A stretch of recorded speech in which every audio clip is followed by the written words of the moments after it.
One step forward, 2 steps back for Manchester United. Another sobering weekend for Ruben Amorim. We'll be talking his situation at Old Trafford. How much pressure is he under? Some reports claim there's already a 3-man shortlist of potential replacements. Another demoralising defeat for Manchester United and Ruben Amorim, as a couple of club legends question if he can turn things around. Yet the performances are as poor as ever. The results catastrophic, really. I can't watch Mason Mount play left wing back in a football team. Good morning, welcome to Sky Sports Fan Club. Manchester United languishing 14th in the table and still without back-to-back league wins under Amorim. Tim Sherwood is here until midday. Tim, does it look like time might be running out for Amorim? I don't think it is.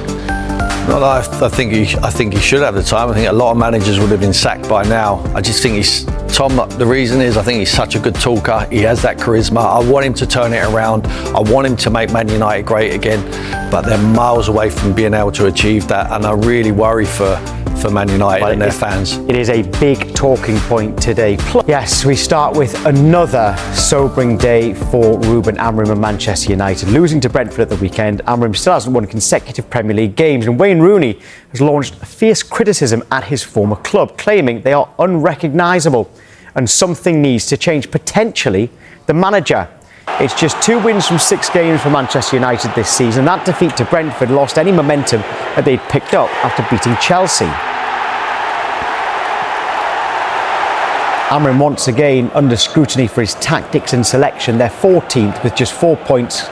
4 points clear of the relegation zone, and Rooney has not held back in his criticism of the manager, the players and the club as a whole. On his BBC podcast, he said, "I'm not seeing anything which is giving me any confidence. There needs to be big changes. Manager, players, whatever that is. Whatever it takes to get Manchester United back. There has to be a message of where the club is going.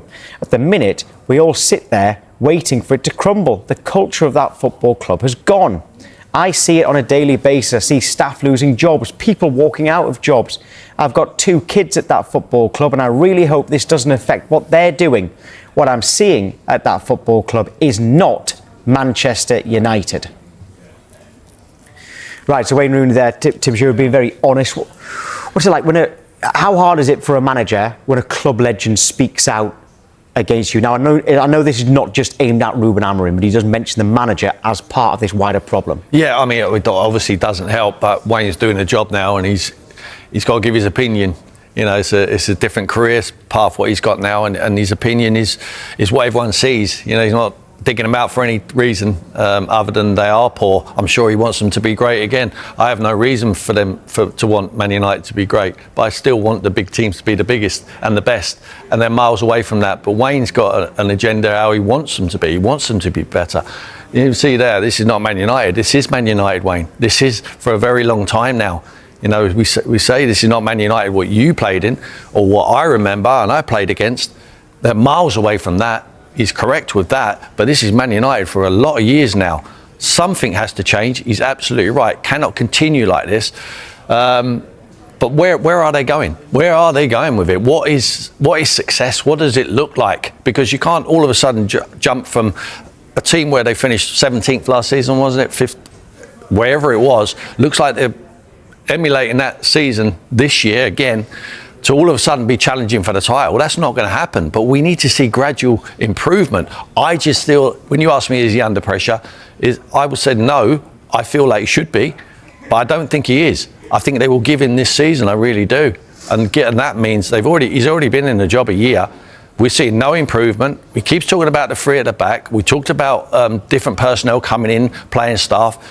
He's at the windows to bring the players in. Perhaps he hasn't got what he wants. How many more windows are we actually going to give him? And when are we going to see an improvement, even gradual? We're not seeing anything. We're not seeing no improvement. But what we are seeing, a man who sticks his chest out, certainly in the press conferences.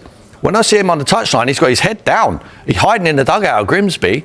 But when I see him in front of the press, he fronts it up. He looks and he talks brilliantly. But he's probably talked so well that he's bluffed his way into a job there at Man United, because we're not seeing anything.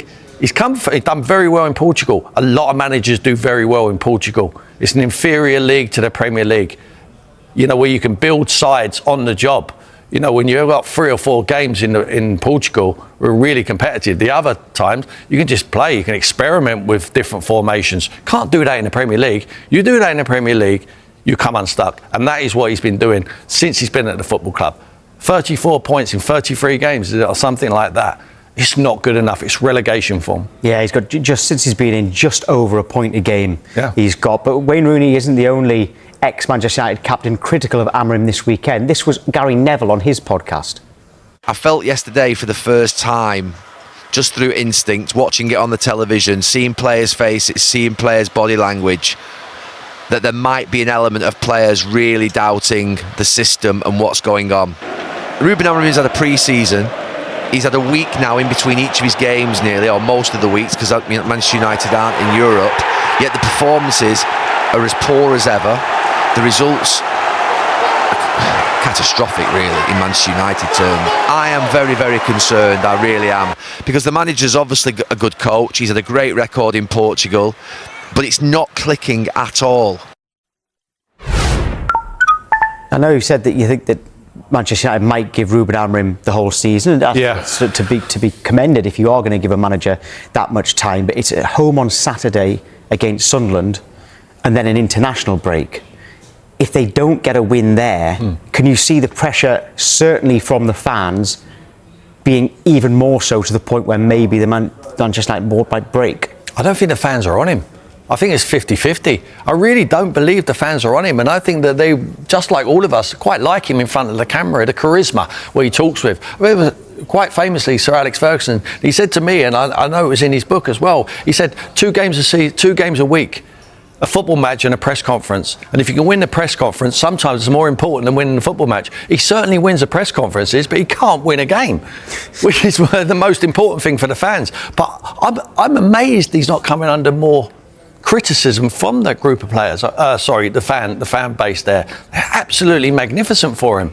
They really are. But how are they going to turn it around? Even if he turns it around now, Tom, what's realistic for their season? What is success? What keeps him in a job? Are they going to be in around? There's still a load of time. We know there's a load of games left, but we're not seeing any. Gary's absolutely right. We're not seeing anything. We're not seeing any improvement, and can't keep hiding behind the system. It's up to the manager to teach the players the system. Now, people always say, well, the players they can't play his way. Well, they should be able to play his way. When you recruit players, they should be able to be versatile enough to play in different ways. And it's up to the manager to teach them. We're not seeing anything from him. We're not seeing any improvement on the pitch. Speak to Manchester United fan KG now. Right, KG, I know you'll have been listening to everything that Tim was saying there, and you're shaking your head. Is that shaking your head because you agree with him and you're not happy at Manchester United, or that you disagree with him? I was surprised that he said 50% of the fans are behind Ruben Amorim. I don't think that percentage even exists anymore. I think it's probably much lower because the results are just embarrassing. We're talking about a team that there's a kid that's growing his hair and he ain't going to cut after 5 games, and we can't win back to back. Every time we lose a game, we're asking ourselves, when are we going to win back to back games? Imagine saying that at Man United. There's never been a time in our history where we can say, we're not sure about Sunderland. We're not sure about Brentford. When they got rid of their manager, Mbeumo for us, and Norgard. We still get beat there. It's an embarrassment. We're an absolute disgrace. And I don't think there's any Man United fan that can stand behind this anymore.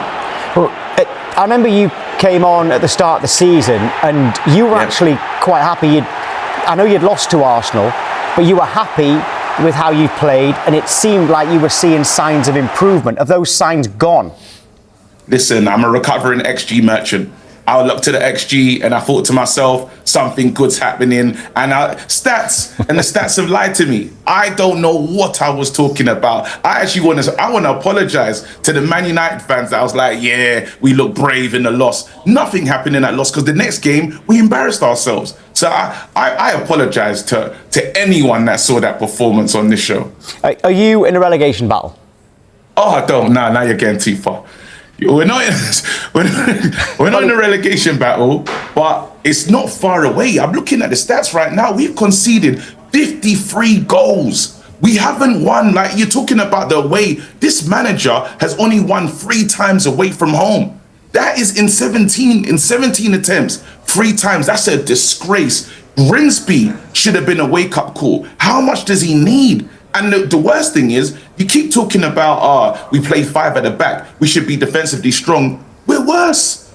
We're bad at everything. I don't understand what's going on here. I just don't believe in this manager anymore. His body language is the worst body language I've ever seen. Bruno should feel confident taking a penalty, looks over, his manager, look at him, look at the picture of him, looking down, legs are up.